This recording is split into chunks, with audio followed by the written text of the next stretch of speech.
Everyone thought he was a level 1 loser, but he turns out to be the strongest hero in this world after saving a bunch of pretty girls.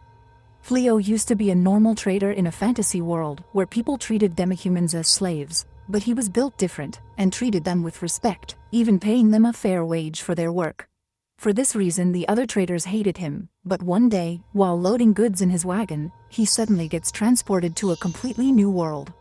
He looks around surprised to see a large number of hooded men congratulating each other for finally summoning the hero, and the Pope tells a surprised Fleo that they have been trying to summon a hero because the demon army is threatening to destroy their kingdom completely. Before he could even say anything, a maid wearing a furry uniform walks up the pedestal and places a magical crystal in front of him. The Pope claims that because all the heroes are level 1 when they enter this world, the gods give them overpowered abilities which can never be gained by a normal human being. Suddenly the stats appear in front of him, and to their absolute horror, he has below average stats along the board and doesn't even have a single special ability. Suddenly on the other pedestal, another hero was called whose stats turned out to be 999. Everyone gets on their knees to gobble his wiener and start celebrating, while the blonde hero looks at Fleo and laughs at his pathetic level. The king is informed, who immediately starts showering the hero with presents and officially names him the savior, while Fleo looks out the balcony, realizing that he disappointed this people just like I disappoint my parents. He decides to talk to them so that he can be sent back to his own world, but the next morning, he is packed into a carriage forcefully and is sent away from the capital. He remembers how the Pope told him that the portal through which he entered this world has been closed now, and there is no other way for him to return back. Because of this, the king has decided to grant him a piece of land in a faraway forest where no one lives, but tells him that he is not supposed to return back to the capital ever again, or tell anyone that he is from another world. While traveling, Fleo tries to talk to the lizardman person, but he tells him to shut up as no one wants to talk to losers. Fleo sleeps, eats, and drinks inside of the wagon for a solid 20 days, after which they finally reach the mysterious forest. He comes out to see a pretty landscape and thinks that he might be able to live here, while the lizardman hands him a bag. Before leaving, however, the lizardman advises him to run away from here as soon as possible, because this forest is supposed to be the stronghold for some very strong demon generals. After that he leaves without saying a word, leaving Fleo alone, who checks the magic bag to find it has some money, food, and other essentials including a sword. Excitedly he pulls out the sword, which looks very fancy with its golden handle and sharp blade, when suddenly some slimes pull up to the hood behind him. He ignores them at first as slimes are not aggressive, but to his surprise the purple monsters immediately attack him, forcing him to defend himself with the sword as he slashes them to pieces. Immediately after he notices that the sword was made in China and has already shattered just by this. Suddenly a screen pops up, claiming that his level has increased, and he checks his stats only to be shocked to see all of his abilities are now SS ranked. This confuses him, but before he could do, Alexa pops up and starts telling him that she will guide him. She claims that he has unlocked various magic spells, which completely takes him by surprise.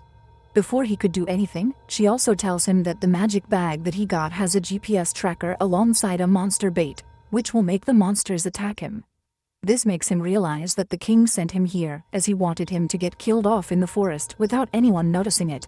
To his surprise, Alexa tells him that she can remove all these spells from the bag, and Fleo gives his affirmation. After removing the curses from the bag, he wanders around and was about to enter the forest, when Alexa warns him that there is a poisonous gas secreted by the demons inside the entire forest which causes problems for humans and demi-humans, and advises him not to enter. She then asks whether he wants to purify the forest, and after Fleo says, a huge light blast occurs, which sweeps over the entire forest and purifies it. While Fleo was still confused, a bunch of screens pop up, which reminds me of the virus I got after clicking on links about finding MILFs in my area. Meanwhile, back at the kingdom, the princess tells her old dad that what he did was extremely unhinged and Fleo will definitely die inside the forest. His ugly dad doesn't care about that at all and calls him a piece of trash, when one of the mages walks up to him and claims that an S-ranked purification magic was used inside the kingdom. The king is overjoyed as he thinks that it has been activated by the blondie who he sent to fight the demon army. But to his surprise, the mage tells him that the magic was not activated in the south where Blondie is, but to the north inside the mysterious forest. Back in the forest, the pop-ups finally end, and Alexa tells Fleo that his current level is 367, which means that he is basically a god on this planet. Fleo doesn't care about being a god, but doesn't want to live alone either, so Alexa advises him to shapeshift and commit identity theft, which this degenerate agrees to. At first Alexa turns him into a thick-thighed girl, but he realizes that he is not a good bottom, so he changes the gender back to a man that no one has seen before. He decides to head back to the capital to have some fun, when Alexa tells him that he can use teleportation magic. He agrees to do that, and is immediately teleported to the city, which really surprises him. He then tries to see whether this magic could teleport him to his original world, but fails, so he enters the city to get a drink and forget his sadness. He decides to approach the Adventurers Guild first to register himself, and the receptionist tells him about all the ranks different adventurers have before giving him his identification card, which has rank E written on it. He takes the tag and searches the notice board for any quests, when he notices a lowly asking the adventurers to escort her to the mysterious forest where her parents live. Sadly, none of the adventurers agree to it, as she doesn't have a lot of money, and because the mysterious forest is very deadly. Fleo decides to try his luck with the lowly, and tells her that he is willing to take her back to the mysterious forest, and he won't even take his money as he knows teleportation magic. This shocks every single person present in the guild, and Fleo realizes that teleportation magic must be a very high-ranked magic, which only the top sorcerers could do. Suddenly the FBI pulls up and a blonde bimbo puts her sword to his throat, asking how many children are in his basement. The witch of the group claims that he must be a trafficker, while the lowly hides behind Muscle Mommy. Fleo immediately tells them that he is just an adventurer, and he stopped putting children in his basement ever since he got caught in his original world. The girls don't believe him and take him to an empty alleyway before telling him to show them the teleportation magic he was talking about, before promising that if he tries to run away, she will chop him to pieces. Fleo turns around and activates teleportation magic, transporting all of them to the mysterious forest, which surprises all of them as they confirm the location on the map. The witch asks why is he still E rank, while the blondie goes down on her knees and apologizes for calling him a PDF file. The girl goes near the forest and notices that all the poisonous gases are gone. Fleo was about to tell her that he purified it, when Alexa warns him that the girl is a demon.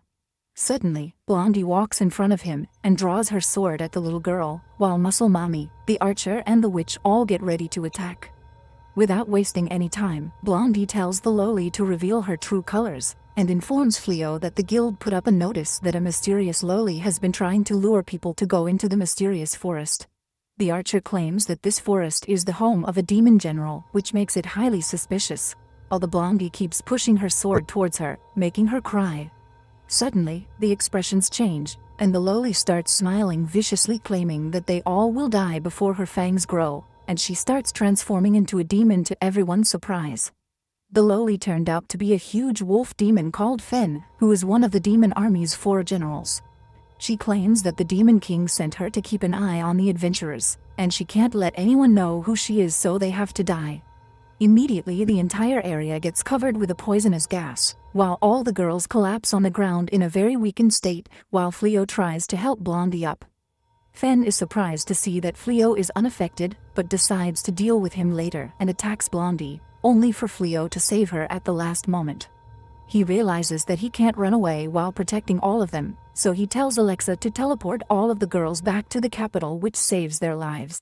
Fleo then gets ready for a fight using all the spells that he has at his disposal to try and win. Fen immediately rushes in for an attack, but Fleo immediately uses instant transmission to dodge the attack and appears behind her. Fen immediately turns around and tries to strike him down with her sharp claws, but Fleo uses earth magic and creates a wall which protects him from the attack. He immediately follows through with a wind attack, throwing her up in the air. Realizing that Fleo is not weak, Fen quickly teleports out of the way and tries to land a surprise attack on him, but his reactions are quicker, and is able to use his gravitation spell on her, forcing her to the ground, while she is completely stunned as she has never seen this magic before. He realizes that he needs to capture her right now, but he has no idea which spell to use. Thankfully, Alexa pops up and recommends him to use the slavery magic, which will force Fen to follow all of his orders, but he is not a Confederate and refuses to use the spell.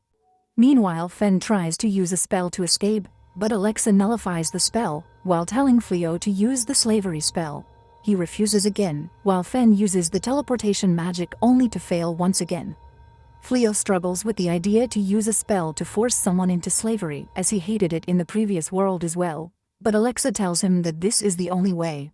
While this is happening, Fen continues to use spell after spell to escape this gravity magic, but fails again and again to the point where she falls over defeated and exhausted as she has no more magic left inside of her. She urges him to kill her as she has no way of surviving once his mana has been drained, but Fleo tells him that he has no intentions of killing anyone, and dispels the gravity magic.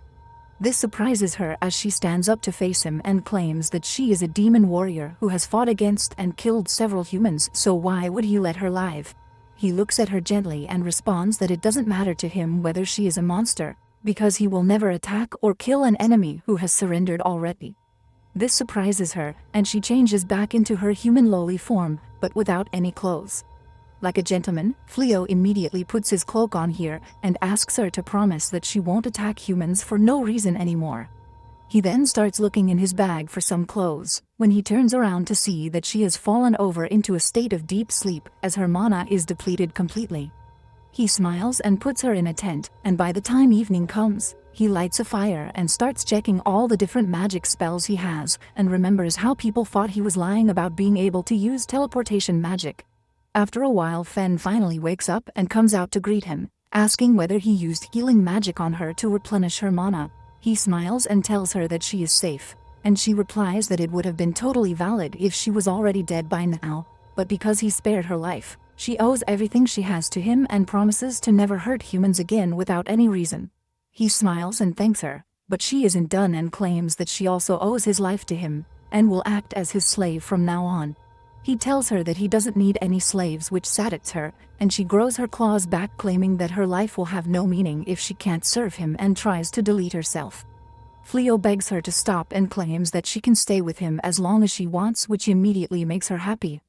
A little while later, he tells her his story about how he is not from this world and was actually teleported here without his will as a hero candidate, but because he was super weak with no special skills, he was tossed aside by the king and left in the forest to die, as they didn't know how to send him back home. He then changes her appearance back to normal to show her how he actually looks, and tells her that he is technically banished from the kingdom and will have to constantly keep moving, which will be very problematic and stressful for her if she decides to follow him.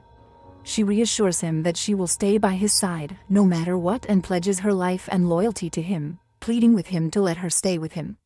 Fleo is shocked at this, but gladly accepts her proposal, which makes Fleo really happy, and she hugs him tightly.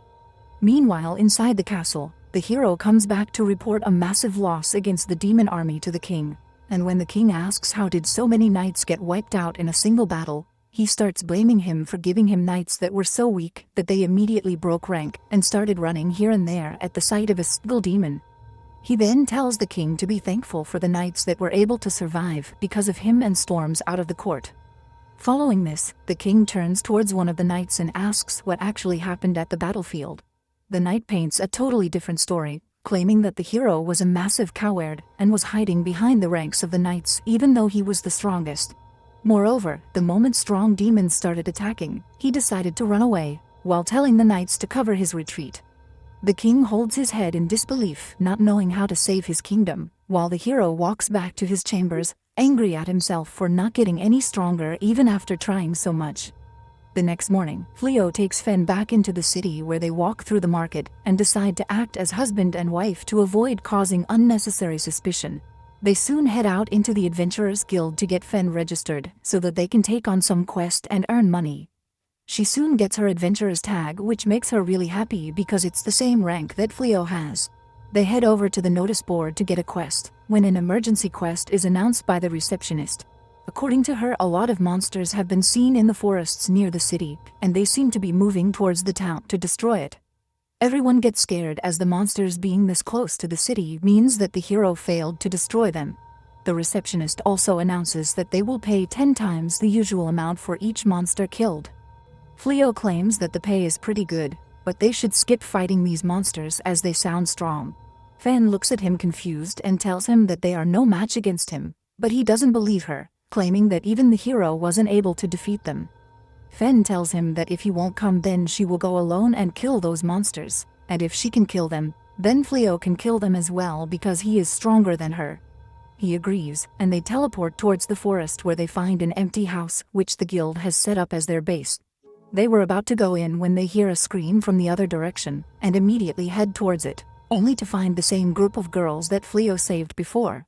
End of this chapter. Subscribe and stay tuned for the next chapter.